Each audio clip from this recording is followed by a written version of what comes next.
Monggo, itulah kunci gampang nggih untuk sampai pada Allah, gampang. Sibukno hati kita untuk bisa sampai pada Allah lewat zikir tersebut. Itulah zikir rasa, zikir sirul asrar. Lungguhi duduknya di su'aul basiro, rasa ngeyakini yen sak temene kabeh perkara kang agawe iku mung Gusti Allah. Itulah maksudnya af'alullah.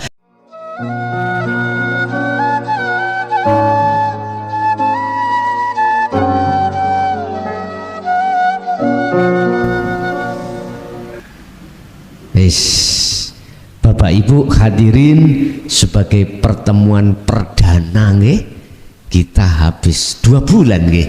Kemarin pas nopo niku kok Syawal mboten saged. Wonten? Oh puasa ya. Mboten Syawal ya. Oh pas Riyadin nggih. Nggih.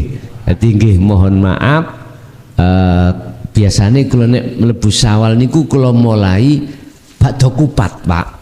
Krana temon dulu jadwale sakderenge kupat, sakderenge ya kupat, dadi nggih boleh 2 bulan Ramadan kali Syawal. Saiki selo mulai. Nggih, monggo. Kalau sudah seperti itu maka rasa ngalim mang wis gak ono, Pak. Inilah yang dimaksud Allah dalam Al-Qur'an, la haula wala quwata illa billah. Niki ilmu tuwek, Pak. Ilmu sepuh ini. La haula wala quwata illa billah. Iki ilmu sepuh. Iki dulu itu di Kasaf itu diamalkan oleh Jenderal Sudirman, Pak. Ini, Pak. Para pejuang-pejuang dulu itu ilmu kasafnya itu ketika saat perang lawan Londo itu ilmunya gini, la haula wala quwata illa billah. Cuman mocone gak iso cetha ngoten, la kaula wala quwata. Wis mokane mboten cetha, tapi kok iso ndadekno genah. Iku sebab sing penting lakune rohaniah itu dudu wacanane. Paham nggih? Dudu wacan, lakune ati. Lewat rasa akhirnya bisa nyawiji menyang Sang Yang Tunggal. Oke, itu Bapak Ibu hadirin jamaah rahimakumullah, apa yang bisa kami sampaikan. Sing penting ngaji iku walaupun titik paham terus dilakoni, nggal titik dirasakno sing tenan. Gak usah akeh-akeh terus sampai ngeluh sampai kesuwen. Akhirnya bulet tahe nonggone pikiran, wis dadi pikiran panas, utang durung nyaur. Lah iki ya, wis titik jelas padat paham dilakoni gena-gena. Pun kita masuk pada sesi tanya jawab. Barangkali ada yang bertanya, monggo kula aturi. Assalamualaikum warahmatullahi wabarakatuh. Waalaikumsalam warahmatullahi wabarakatuh.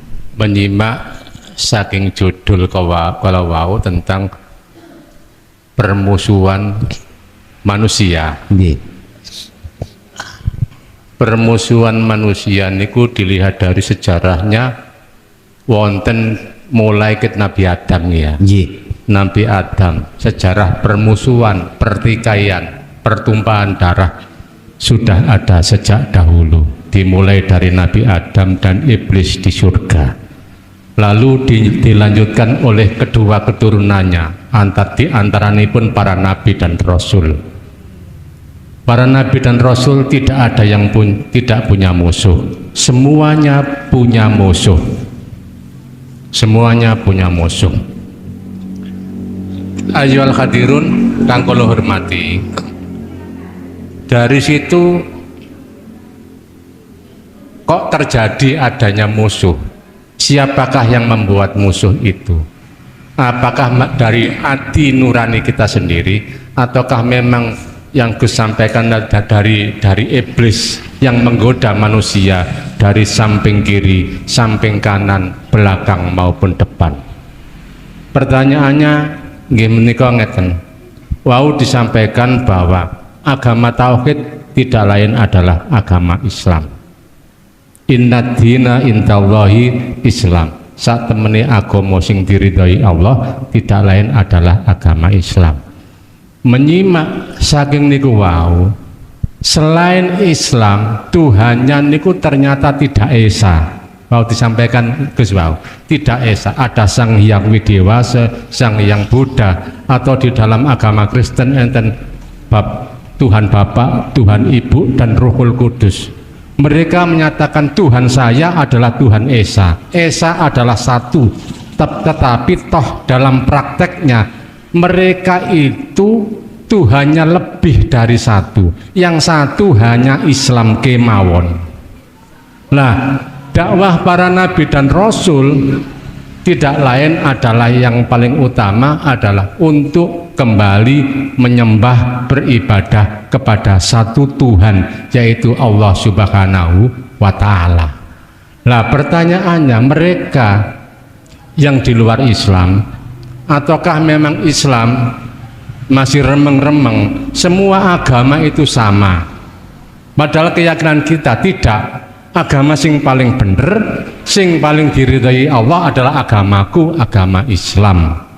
Pertanyaan ngeten, mereka yang di luar Islam menyatakan agama saya, Tuhan saya Esa, prakteknya lebih dari satu Tuhannya. Apakah mereka Tuhan lebih dari satu itu karena memang dari keyakinan di dalam hati, ataukah memang ada penggoda dari iblis tadi? Pertumpahan darah niku wau. Mekaten pertanyaan niku semeter nuwun. Assalamualaikum warahmatullahi wabarakatuh. Waalaikumsalam warahmatullahi wabarakatuh. Ini harus kita pakai kacamata dua. Kacamata secara lahir, juga kacamata secara batin. Kalau kita pakai kacamata lahir loh, dulu lahir, berarti kacamata syariat. Betul kedudukannya inna dina indallahil Islam. Prakteknya secara dohir cuman satu, Islam itu cuman Allah. Nggak ada di situ Tuhan Bapa, Tuhan Anak, Tuhan apa maneh putu, nggak ada. Prakteknya secara dohir. Karena apa? Agama lain ada muncul Tuhan ini, Tuhan itu, lah ngoten nggih. Wis.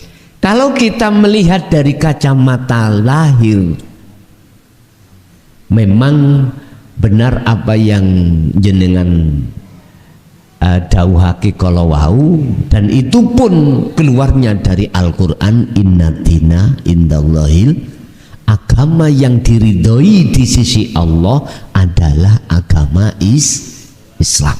Oke. Sekarang kalau kita naik melihat kacamata ruhaniyah, kacamata batin, maka kacamata dohir. Apakah agama selain Allah prakteknya juga Tuhannya lebih dari satu? Nah, kalau dilihat dari sisi syariat dohiri, ono bapak, ono anak, ono ibu, lah ngeten nggih. Lah, apakah juga seperti itu praktek ruhaniyah beliau-beliau yang selain agama Islam? Itu pertanyaan Pak nggih. Lah, kita akan efisien dan objektif berpendapat manakala kita sudah pernah jatuh di dalamnya. Isinya bagaimana? Praktek di dalamnya itu, atas ketuhanan itu bagaimana?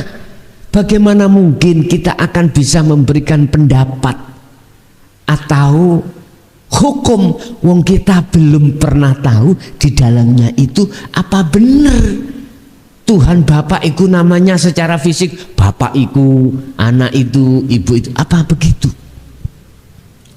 Mungkin saya berbagi pengalaman mawon Pak nggih, berbagi pengalaman. Bukan berarti saya akan membela agama selain Islam, enggak. Saya duduk di mana saya hanya di Ahad. di al-wusta. Begini Pak ya, tadi sudah jelas secara muhakamah, secara syariat itu hanya Islam, karena tidak menyebut Tuhan selain Allah. Oke, saya terima. Tapi kalau kita lihat dari kacamata ruhaniyah, basiroh, kita tidak objektif kalau kita kasih pendapat, memberikan hukum keputusan, manakala kita tidak tahu yang sebenarnya di dalam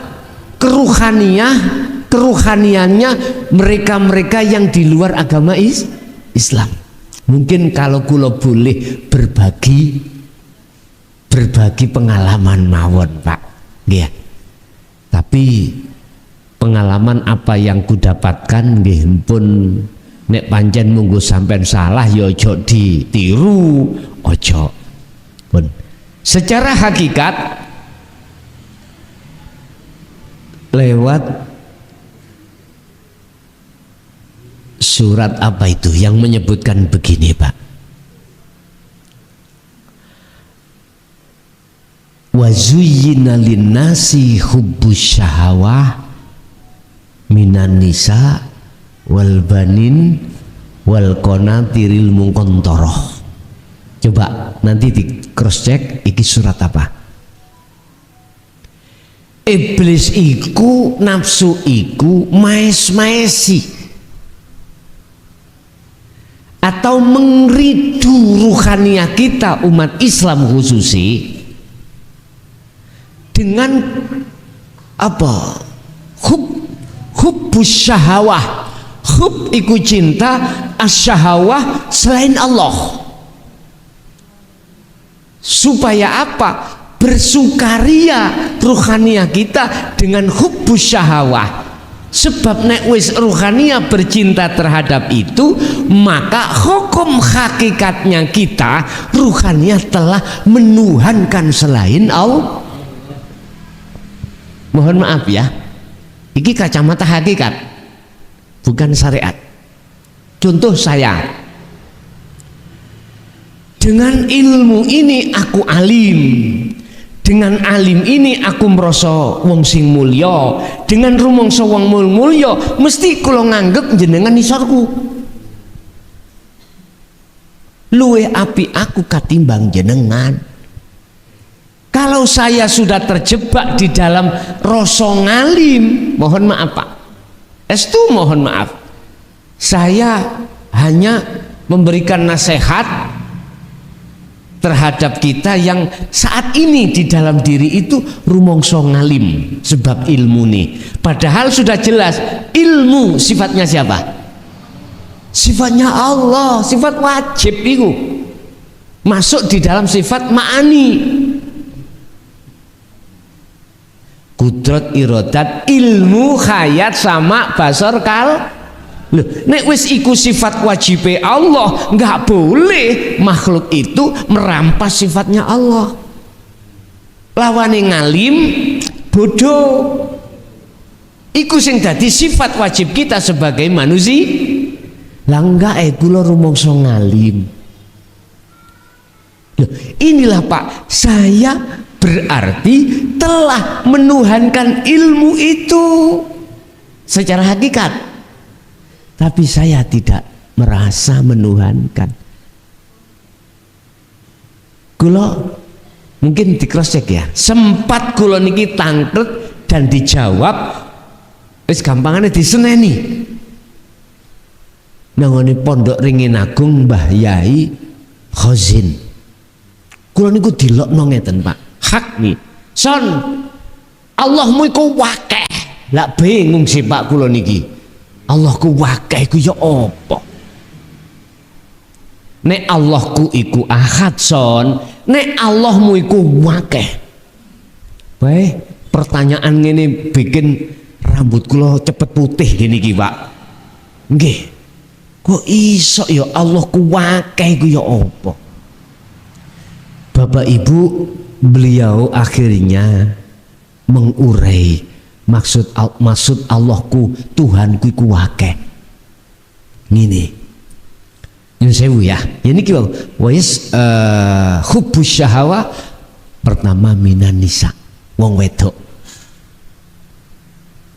Saya dikatakan bertuhan terhadap wong wedok manakala jatuhnya cintaku terhadap fisik makhluk.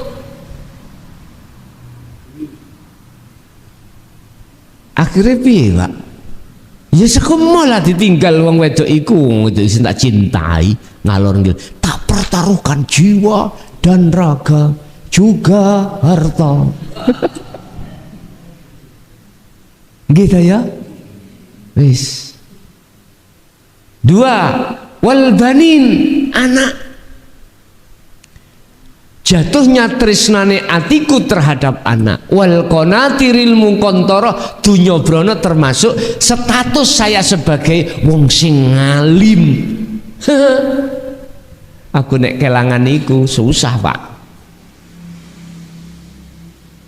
Masyarakat podo nyembah, podo apa mulyakno. Salaman nek gak diambung atiku kecut. Ono tamu sing pak sualan rawak-rawek cekak, wong aku kiai, wong aku ulama, lah wong aku wong sing dimulyakno, yo gak pantes lah awakmu rene iku sualan cekak. Rasa hormatku tak taruh di mana? Wah, rasa hormat. Allah ya Karim. Ini pandangan hakikat saya bertuhan banyak Tuhan.